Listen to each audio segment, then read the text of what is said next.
Paulo ele volta a um pensamento bastante fundamental da fé. Tanto o estudo da semana passada como o estudo de hoje abordam o discurso de Paulo àqueles irmãos através da carta, voltando às raízes da fé. Lembre-se que ele começa a carta combatendo um outro evangelho. Ele entra no capítulo 3, fazendo a distinção entre a fé e a lei. E agora ele mergulha um pouco mais fundo no que de verdade a gente crê. O estudo de hoje é bastante fundamental e eu acredito que seja muito importante para a maneira como a nossa espiritualidade se desenvolve ao redor de Jesus, o Filho de Deus. Há uma pergunta que toda vez alguém faz. A quarta-feira aqui que a gente tem às vezes perguntas, respostas, ou mesmo quando alguém me pergunta algo na igreja, aquela coisa assim, mas e a lei, o Antigo Testamento? Os 10 mandamentos e toda a lei, que não eram só os 10, mas todos os outros. O sacrifício, a lei dos dízimos, a lei sobre a lepra, a lei da circuncisão, os dias, as festas, os mandamentos cívicos, a relação entre as pessoas. Isso não vale, o que está escrito no Antigo Testamento não vale. Como que é? Talvez o estudo de hoje seja mais um que vai limpar as lentes dos nossos óculos para quando a gente olhar o que está escrito lá atrás, a gente enxergue com as lentes do que está aqui na frente. Nesse texto, quando Paulo fala sobre fé, não é apenas a palavra fé, de acreditar em alguma coisa. Lembre-se que ele está combatendo um período em que o povo cria em Deus pela lei, Cristo não tinha vindo, eles não tinham visto o Emanuel, Cristo não havia ressuscitado e o Espírito Santo não tinha descido, o Espírito não habitava nessas pessoas. Eles conheciam a Deus pelo que os profetas diziam, porque só o profeta, quando Deus queria, era inspirado, cheio do Espírito e profetizava, naquele momento só. E conheciam porque a lei dizia, faça isso, não faça aquilo. Então eles deduziam como Deus deveria ser, pelo que ele pedia para se fazer. Bom, se ele pediu isso, se ele pediu aquilo, ele deve ser assim. A revelação de como Deus pensa e quem ele é, só foi de verdade completa quando Jesus apareceu. Porque aí ele foi o Emanuel, o Deus conosco. Aí dá para ver de verdade tudo o que esteve escrito antes dele, fazendo sentido nele. E é óbvio que muitas interpretações que se fazia antes de Cristo foram consertadas. Porque agora vendo o Cristo diante de nós, aquilo que eu interpretava dá para saber que não era bem daquele jeito. Porque agora eu vejo o que realmente Cristo é, manifesto entre os homens e para os homens. Vamos prestar bastante atenção nisso. Quando ele fala sobre lei, ele está dizendo esse período em que não se conhecia a Cristo. E quando ele fala sobre fé, você entenda que ele está falando desse momento onde a gente vive crendo de verdade num Senhor que se manifesta para nós. Não por um mandamento, mas pelo nosso coração entregue a Ele. E ele usa Abraão. Você se lembra, domingo passado ele falou de Abraão. Porque Abraão existiu antes da lei, antes de Moisés. E quando Abraão creu em Deus, não tinha nada escrito, nem em tábuas de pedra, nem em rolos.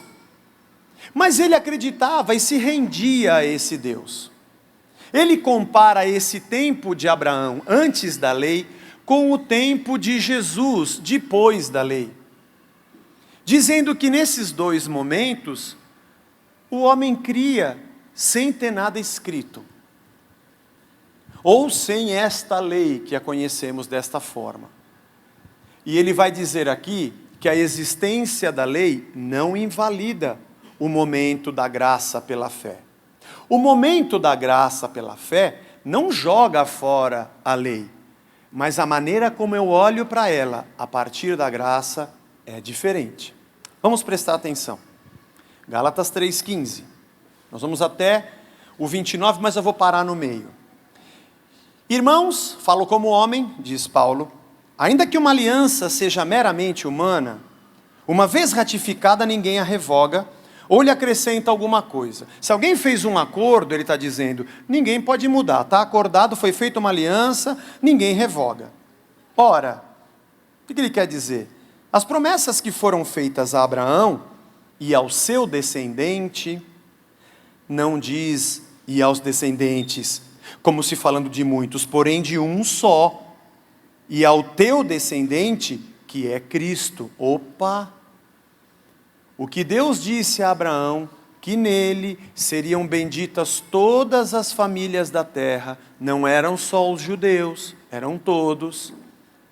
A promessa de Deus ao descendente de Abraão, Paulo está dizendo que não são vários descendentes, mas um. O que Paulo está dizendo é que o descendente de que Deus dizia de Abraão era Jesus. No período em que o povo andou pela lei, a lei era só do judeu e nós somos só do judeu. Se bem que por muitas vezes Deus falava sobre a bênção para as nações. Mas você sabe da briga no Novo Testamento entre os que eram judeus e os convertidos não judeus. Mas Deus havia dito para Abraão, é para todo mundo, todas as famílias.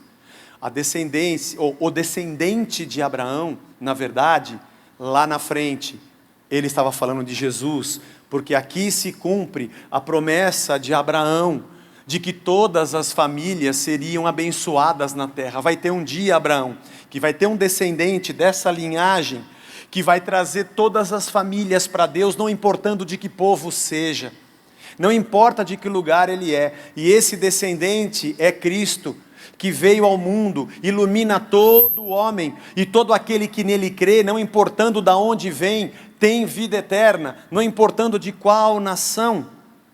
E digo isto, uma aliança anteriormente confirmada por Deus, a lei que veio 430 anos depois, não pode revogá-la, abrogá-la ou destruí-la, de forma que venha desfazer a promessa.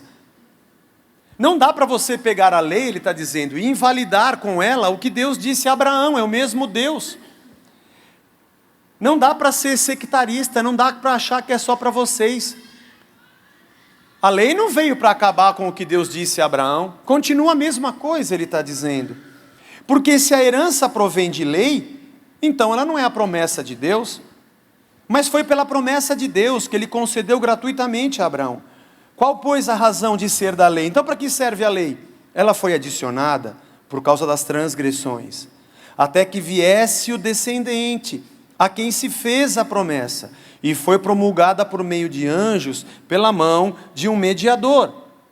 Eu fiz uma promessa a Abraão, de que nele todas as famílias seriam benditas, e o descendente dele é Cristo.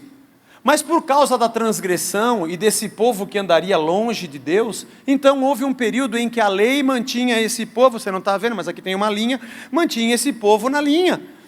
O Espírito Santo não habita em mim, eu não conheço Emanuel, eu nunca vi o exemplo de Deus entre os homens, ele não habita em mim, eu não tenho uma Bíblia escrita, ou pelo menos uma revelação completa. Como que eu ando com Deus? Eu ando por uma lei que diz, opa, aqui não, aqui não, e eu me mantenho pela lei, até que o descendente apareça. O período da lei foi um período transitório, para um momento, é o que ele está dizendo. E depois ele prossegue, ora, o mediador não é um, mas Deus é um. É porventura a lei contrária às promessas de Deus? De modo nenhum, porque se fosse promulgada uma lei que pudesse dar vida, a justiça, na verdade, seria procedente da lei, mas a Escritura encerrou tudo sob o pecado, para que mediante a fé em Jesus Cristo, fosse a promessa concedida aos que creem. Ele está dizendo, então a vida não vem para quem cumpre a lei, a vida vem para quem conhece a Cristo e tem a fé. Para que você não ache que é obedecendo rituais, que você pense que vai ser justificado diante de Deus. Houve um tempo em que era assim, mas ele diz, isso aconteceu por causa das transgressões, para que o povo, sem o Deus presente, andasse com esse Deus, o conhecendo pelo que estava escrito. Coisa muito interessante. Muitas pessoas olham para o Antigo Testamento e querem fazer daquilo um modelo de vida para hoje.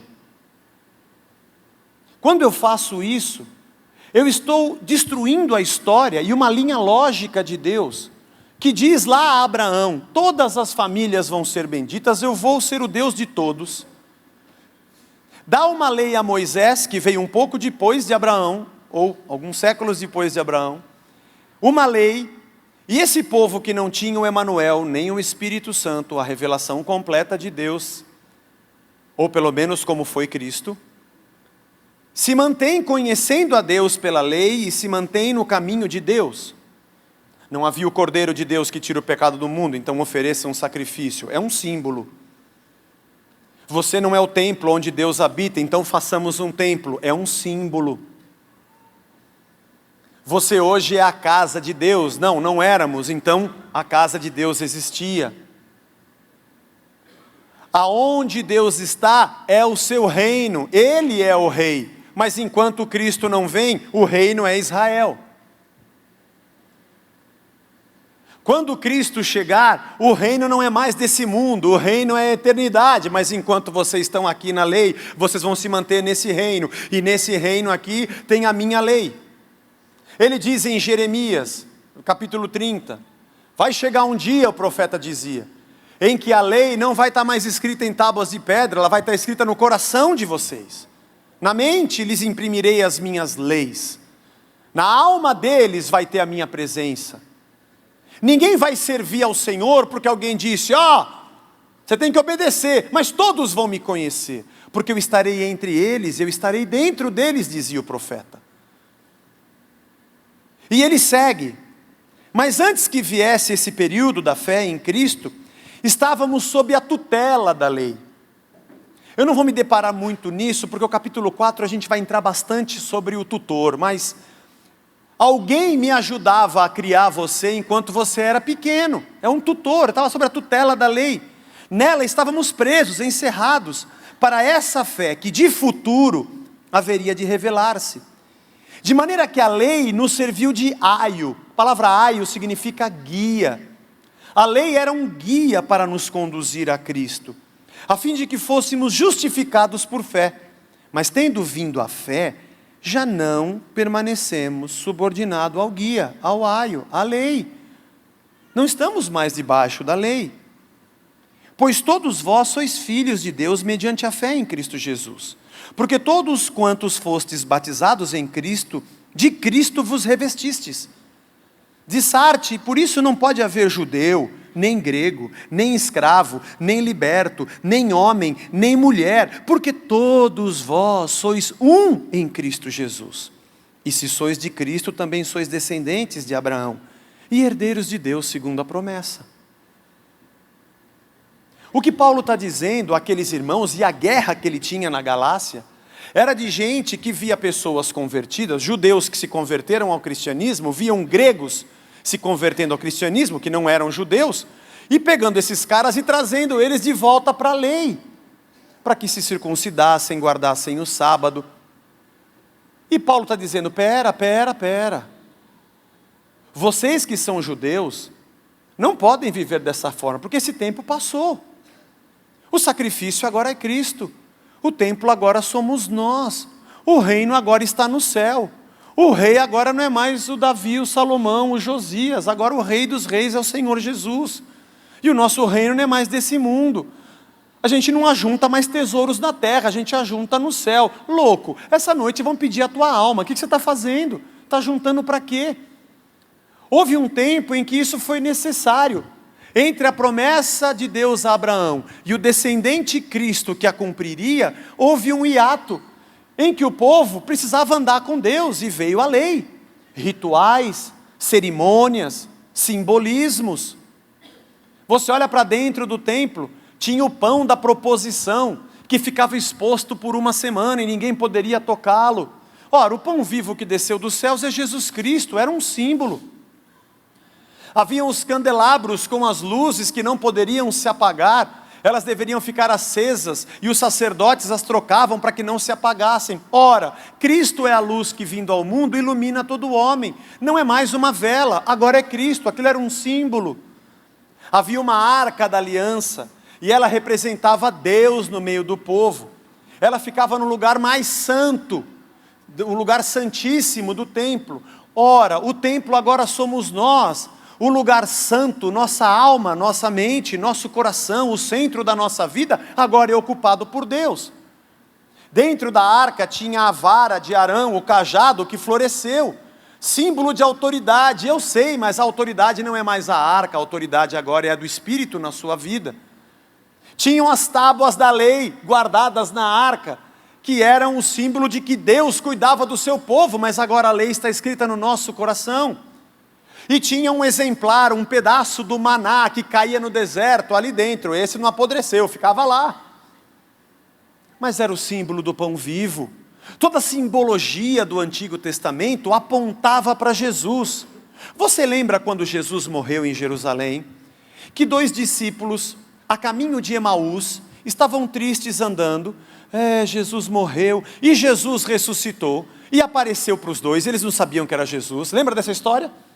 Eles iam no caminho para Emaús, e as estradas romanas eram assim, as pessoas não andavam sós por causa dos salteadores, e quando via alguém passando, ia pegar uma estrada para alguma cidade, e tinha muitos andarilhos caminhando, sempre se apresentavam um ao outro e iam andando juntos, porque era mais seguro. Jesus se aproxima, posso ir com vocês? Vamos para Emaús, eu vou de carona. E foram andando e conversando, eles não reconheceram que era Jesus que havia ressuscitado. Até quando ele partiu o pão e perceberam. Mas lá em Lucas, no capítulo 24, verso 25, nessa conversa, Jesus disse para eles: ó nécios e tardos de coração, para crerem em tudo que os profetas disseram. Porventura não convinha que o Cristo padecesse e entrasse na sua glória? Porque ele perguntou: por que vocês estão tristes? Você estava em Jerusalém esses dias? Eu estava. Você não ficou sabendo? Mataram Jesus, sabe? A gente pensou que ele era o Messias, pensamos que ele era o rei, pensamos que ele tinha vindo para tudo, mas ele morreu. E Jesus disse para eles, eles não sabiam que era Jesus: seus nécios, vocês não conseguem acreditar que o Cristo tinha que morrer? Os profetas disseram isso. E olha que interessante essa frase. E começando por Moisés, discorrendo por todos os profetas, ou seja, pegando a lei e os profetas, Jesus expunha-lhes o que a seu respeito constava em todas as Escrituras. Jesus está no Antigo Testamento como no Novo. Tudo que eu olho no velho aponta para ele, porque ele é o descendente de Abraão. Vamos falar mais alguns? O sacrifício da lei era ele. A consagração da circuncisão, hoje Paulo diz em outro texto aos Coríntios que é a circuncisão do coração. A consagração hoje é dentro de nós. O altar feito de pedras agora é o lugar que existe dentro de nós. Nós somos o lugar, o altar de Deus. Tudo que está ali aponta para Cristo, porque Cristo é o centro da história. O combate de Paulo com os Gálatas é o mesmo que nós temos hoje. Eu entrei num grupo de compartilhamento cristão. Rapaz, irmão, é difícil encontrar Jesus ali. Só se fala de lei, de profeta, porque eu li que o rei não sei o que, ofereceu sacrifício não sei o que, e fez não sei, nós temos que fazer igual. Eu falei: Jesus, cadê Jesus aqui? Não é isso. Não é a repetição de Atos, ele já veio, eu não tenho que repetir Atos, ou práticas, ou qualquer rito para atrair a Deus. Ele já veio como Cristo, aquilo foi transitório por um tempo. Colossenses capítulo 1, versículo 13. Esse texto de 13 a 20, irmão, você tem que grifar na tua Bíblia. Esse é um dos textos mais lindos e mais preciosos do Novo Testamento. Eu sou apaixonado por esse texto, ele revela tudo o que a gente tem que saber. Ele nos libertou do império das trevas e nos transportou para o reino do Filho do seu amor, no qual temos a redenção. Deus nos transportou para o reino do Filho, onde somos redimidos, a remissão dos pecados. Ele é a imagem do Deus invisível, ele se fez carne e a gente pôde vê-lo. Ele é o primogênito de toda a criação, ele é o primeiro. Pois nele foram criadas todas as coisas, ele é criador também. Nos céus e na terra, as visíveis e invisíveis, sejam tronos, soberanias, principados, quer potestades, tudo foi criado por meio dele e para ele. Jesus não passou a existir quando ele nasceu na barriga de Maria, ele sempre existiu, ele é Deus eterno. Ele existe antes da criação. E quando a criação foi feita, ele já existia, ele é o primeiro de toda a criação. Olha que incrível. Tudo foi criado por meio dele e para ele. Ele é antes de todas as coisas e nele tudo subsiste. Tudo que existe é firmado nele. Ele existe antes da criação. Ele é criador. Tudo foi feito por ele, foi feito para ele. E enquanto tudo existe, tudo é sustentado por ele. Tudo nele subsiste. E ele é a cabeça do corpo da igreja. Ele é o princípio, é lógico, ele é o alfa. O primogênito dentre os mortos. Ele foi o primeiro a morrer. Não, ele morreu depois de não sei quantos mil anos. Na cruz. Não. Ele foi o primeiro a morrer. Porque Deus é eterno. Para Deus não tem tempo. Deus não tem que esperar o dia acontecer. Para Ele tudo já aconteceu. Deus vê tanto o Gênesis como o Apocalipse. Para Deus não há tempo, Deus está na eternidade. Para nós que dependemos do relógio, Ele morreu há 2016 anos atrás. Para Deus, Ele morreu desde sempre. Ele é o Deus que se sacrifica, na eternidade não há tempo. Ele foi o primeiro a morrer. Ele é o princípio, o primogênito dentre os mortos, para em todas as coisas ter a primazia. Ele é o primeiro, porque aprouve a Deus que nele residisse toda a plenitude. E que havendo feito paz pelo sangue da sua cruz, por meio dele, reconciliasse consigo mesmo todas as coisas, quer sobre a terra, quer nos céus. Aliás, eu pulei. Ele é o princípio, o primogênito dentre os mortos. Ele é o primeiro que nasce, é o primeiro que é criado, nele é sustentada todas as coisas, ele é criador, ele a sustenta, é o primeiro que nasce, é o primeiro que morre. Porque ele sempre foi Deus. Zé, eu nunca vi isso, não? João capítulo 1, versículo... Como é que começa a Gênesis? No princípio, criou Deus os céus e a terra. Vamos agora para um novo Gênesis. João diz, no princípio, vamos consertar para você entender melhor. Consertar não, vamos esclarecer. Posso esclarecer? Esclarecerei. Lembra dessa? Essa é antiga, né? Os mais jovens não lembram. Posso esclarecer? Esclarecerei. No princípio era o verbo, e o verbo estava com Deus, e o verbo era Deus, ele estava no princípio com Deus, todas as coisas foram feitas por intermédio dele, e sem ele, nada do que foi feito se fez. Que louco, irmãos. Agora vê Apocalipse 13:8, olha que doido Apocalipse 13:8. Adorá-lo-ão todos os que habitam sobre a terra, aqueles cujos nomes não foram escritos no livro da vida do Cordeiro, segura, que foi morto desde a fundação do mundo.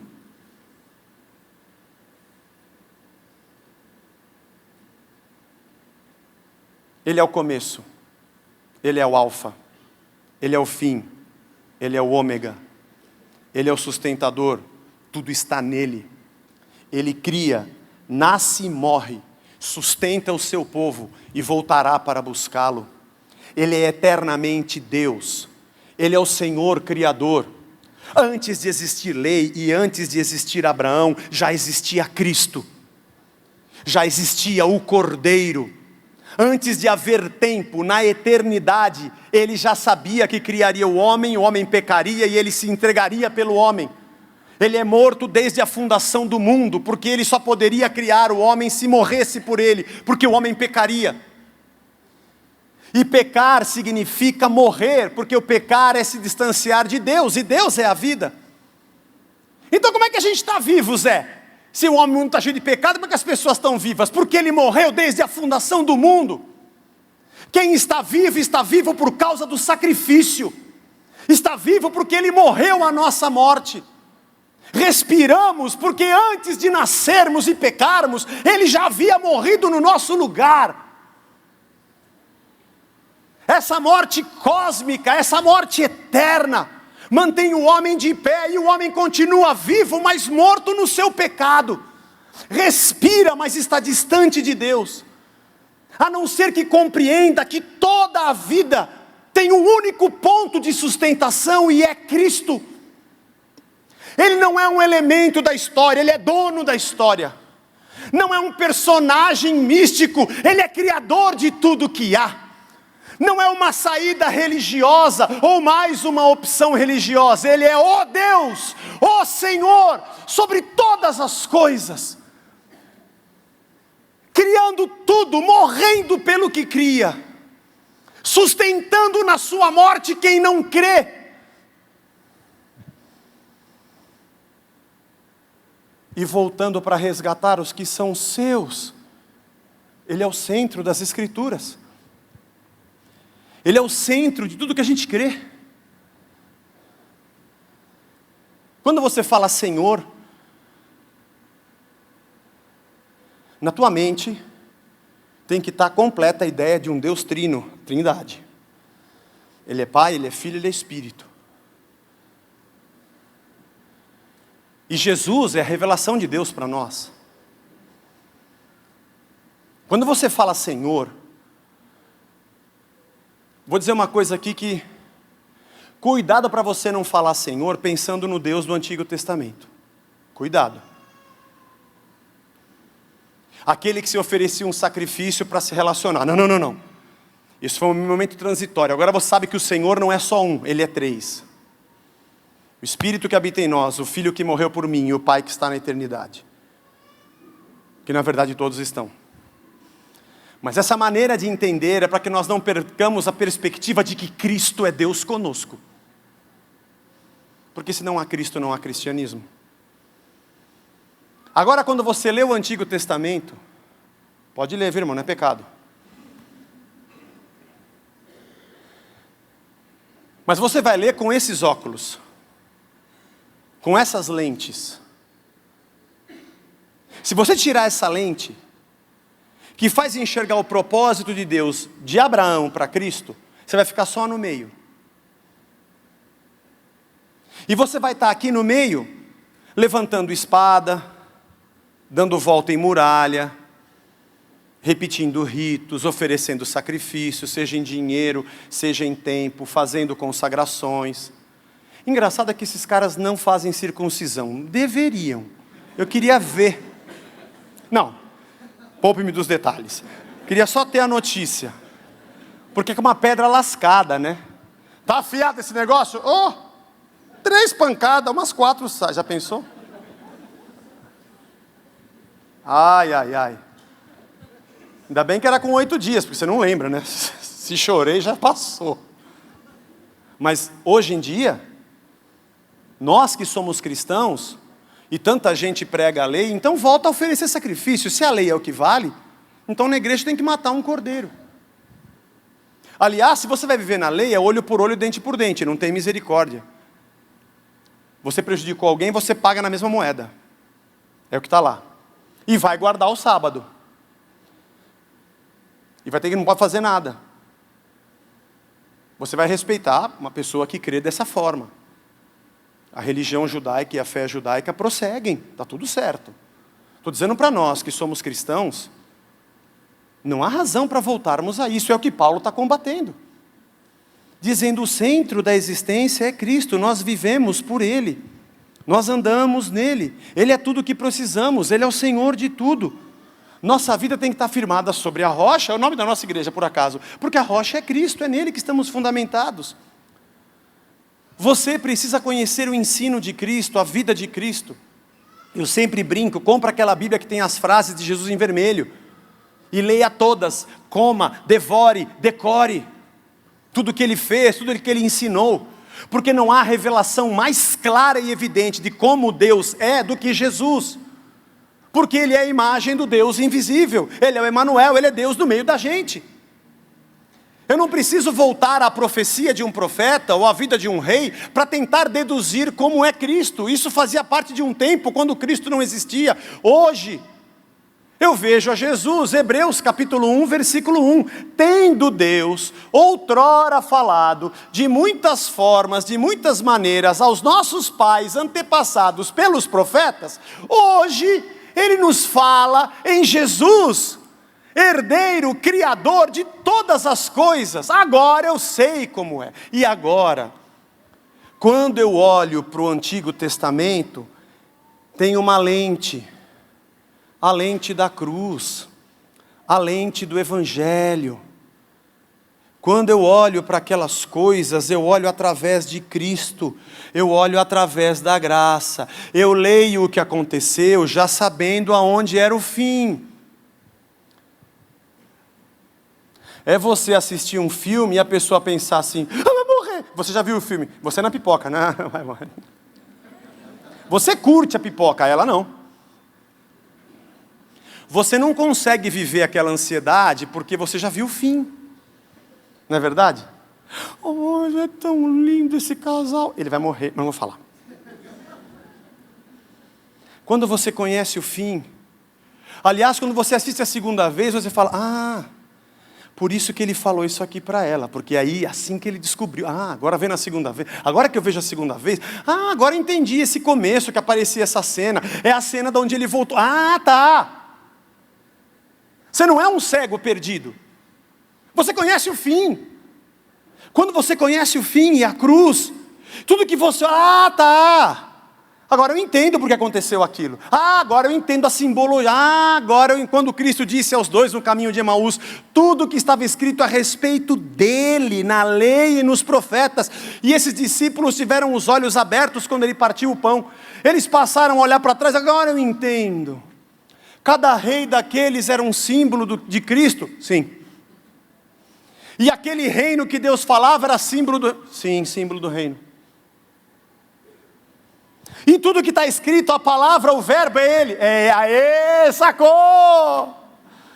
Parabéns para você. Agora você já viu o fim. Esse estudo é bem fundamental. É o beabá da nossa fé. Se você volta à prática de obras, de rituais, você está, consciente ou inconscientemente, chutando Cristo. Desprezando a lógica de Deus que promete a Abraão algo que aconteceria séculos depois. De uma maneira, irmão, esse exemplo eu não sei se serve, mas eu vou falar para ajudar. A Blanche sempre fala, Zé, você fala demais, você quer explicar muito nos mínimos detalhes. Mas vamos mais uma. Todo mundo aqui é pai, a maioria aqui, uma grande parte aqui é pai. E os filhos vão entender também. Quando o teu filho faz 20 anos, 18, alguns 20, um pouco mais depois, e ele acorda para a vida, tipo assim, você limpou o cocô dele por um tempo, até que ele aprendeu a limpar por si só. Muita coisa você fez na vida dele por um tempo. Teve coisa que você falou, não pode. Mas pai, não pode. Aí chega um dia que ele fala, pai, agora eu posso, né? Aí o pai fala, agora pode. Mas o senhor falou que não podia. Não, é que você não tinha cabeça para entender. Eu só podia dizer para você, não faça. Agora eu posso te explicar. Você pode fazer, mas cuidado com aquilo, com isso e com aquilo. Parece que houve um tempo em que você disse sim e não. Era só lei. Sim e não, sim e não, sim e não. No capítulo 4 a gente vai falar mais sobre isso. É o exemplo que Paulo usa, eu não vou me adiantar muito, eu se empolgo na pregação. Mas há um tempo da lei, há um tempo, irmão. Eu quero encerrar esse estudo nosso fazendo um pedido para você. Volte-se para Jesus. Quando você cantar, imagina, Jesus é o fim da história. Quando você louvar, faça isso. Quando você for falar de alguém, e alguém disser, não, mas Cristo veio depois, não, você não entendeu, Cristo é desde o começo, cara. A história começa nele e termina nele, ele é alfa e ômega. Ele é princípio e ele é fim. Está lá em Apocalipse 1:8, ele é o começo, ele é o final, e ele é quem sustenta. Na verdade, Apocalipse 17, 8, Atos. Tudo existe nele, nós subsistimos nele, nós estamos nele, nele vivemos, nele existimos e nele somos o que somos. Nele nos movemos. Ele é a própria vida. Por que cargas d'água alguém quer receber a unção do Davi? Me explica isso, irmão. Você entende quando eu falo aqui, mas o que você vai ficar sabatendo pau no Velho Testamento? Você entende o que eu estou querendo dizer agora? Mas que cargas d'água? Eu não, Davi, se eu encontrar ele no céu, eu vou bater papo com ele. Eu acho que ele tocava harpa de palheta, ele era muito maluco. Tipo, ficava pendurado aqui embaixo, ele devia ser. Mas eu vou bater papo com muitas coisas com Davi, na eternidade. Mas eu não posso nessa terra querer tirar o Espírito Santo que habita em mim, esquecer o verbo de Deus que é a minha direção, jogar fora o sacrifício de Cristo, voltar para a lei e querer ser como Davi, que malemar conhecia Deus. Tem coisas que ele escreveu nos Salmos, que eu vou te dizer, irmão, ele não sabia o que estava falando. Mas Deus o inspirou a escrever coisas que Cristo estava dando a entendimento. Deus meu, por que me desamparaste? Ou no Salmo capítulo 2, que fala sobre o rei. Ele está falando sobre Cristo. Ele não tinha entendimento completo, ele não enxergou o todo. Aliás, Hebreus diz isso. Que eles, sem nós, não seriam aperfeiçoados. Eles tinham uma ideia parcial do que estava acontecendo, enxergavam parcialmente. Mas quando veio a luz de Cristo, tudo se tornou claro. O Ari costuma dizer que o Antigo Testamento existiu à sombra da cruz, e o Novo à luz da ressurreição. Tudo que veio antes apontava para ele, e tudo que vem depois é a partir dele. Na verdade, tudo que foi criado por ele. A lei era um símbolo do sacrifício dele, se encerra em Cristo, porque o fim da lei é Cristo, para a justiça de todo o que crê, a justiça que é pela fé no Filho de Deus, a quem Deus ressuscitou, e tudo a partir de Cristo. É a promessa que Deus desde o início havia feito, que todos, de qualquer raça, língua ou nação, seriam dele. O livro de Gálatas é um livro muito revelador para nós hoje, porque essa é a crise que vivemos hoje. Um cristianismo sem Cristo. Aonde nós temos vários deuses, dá para a gente fazer várias imagens. De um lado só os reis, do outro só os profetas. Eu quero a de Elias, eu quero o poder de Eliseu, a unção de Isaías, eu quero ser como Jonas, sem o peixe, como Jonas, eu quero ser como Davi, eu quero o poder de Davi, a vitória de Davi, eu quero a riqueza de Salomão, eu quero o poder de Josias, deixa eu escolher mais algum. Você vai escolhendo o que tem de bom. Bom, você quer a unção de Davi, você vai matar Urias, ficar com a mulher dele. O cara não conhecia o Espírito Santo como nós conhecemos. Servo de Deus, está tudo certo. Ele faz parte de um caminho da revelação gradativa de Deus ao longo da história. Abraão conhecia menos a Deus do que o seu filho conheceu. Provavelmente Isaac conheceu um pouco menos do que Jacó, que já ouvia a história de Abraão e de Isaac. O Jacó já conheceu um pouco mais, não tudo, foi o filho dele, José, que talvez teve um entendimento até maior de um plano de Deus para levar o povo para o Egito, para ser preservado da fome. Mas depois de 430 anos, o Moisés que Deus levantou e olhou tudo isso, entendeu a promessa de Abraão, o José, o povo preso no Egito, e entendeu a promessa para a terra, até a terra prometida ele enxergava. Agora eu entendo tudo. Tudo isso aconteceu para que a gente saísse daqui e fosse para a terra. E Deus abriu o mar, atravessaram o deserto, e ele chegou na terra. Aliás, ele morreu antes de entrar. Mas para ele, foi tudo que ele pôde enxergar. O Josué viu tudo que veio desde Abraão, e com Moisés, e a lei. E o Moisés falou, agora eu sou Josué, agora eu pego esse bastão e entro com esse povo na terra. E depois vieram os reis, e cada um deles foi tendo uma gradativa revelação de Deus ao longo da história. Mas nenhum deles viam o que nós podemos ver com os nossos olhos, que é Cristo entre nós e dentro de nós. E entender o que significa que dele, por ele e para ele são todas as coisas.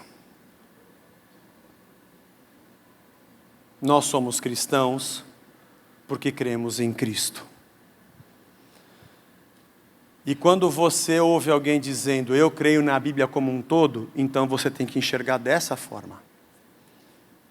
Enxergar a Bíblia como um todo não é pegar particularidades e fazer dela o todo, mas é entender de onde saiu para onde chegou e o que Deus fez em cada uma destas partes da história.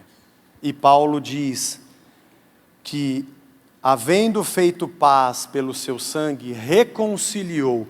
O Deus que cria e o homem se perde, reconcilia tudo de novo consigo através da cruz de Cristo.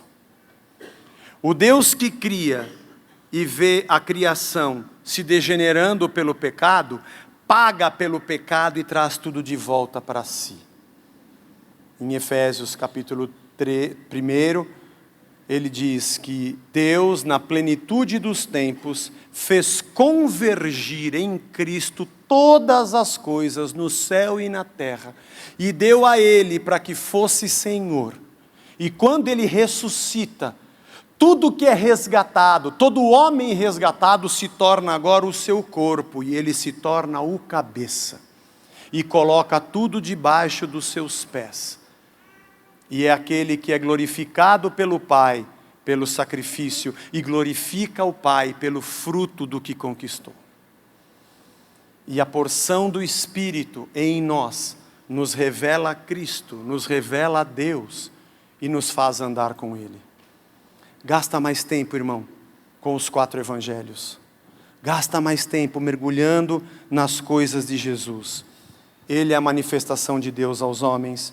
Ele é o caminho, a melhor maneira de enxergarmos a Deus, e a única maneira de chegarmos a Ele é através de Jesus. Deus nos abençoe.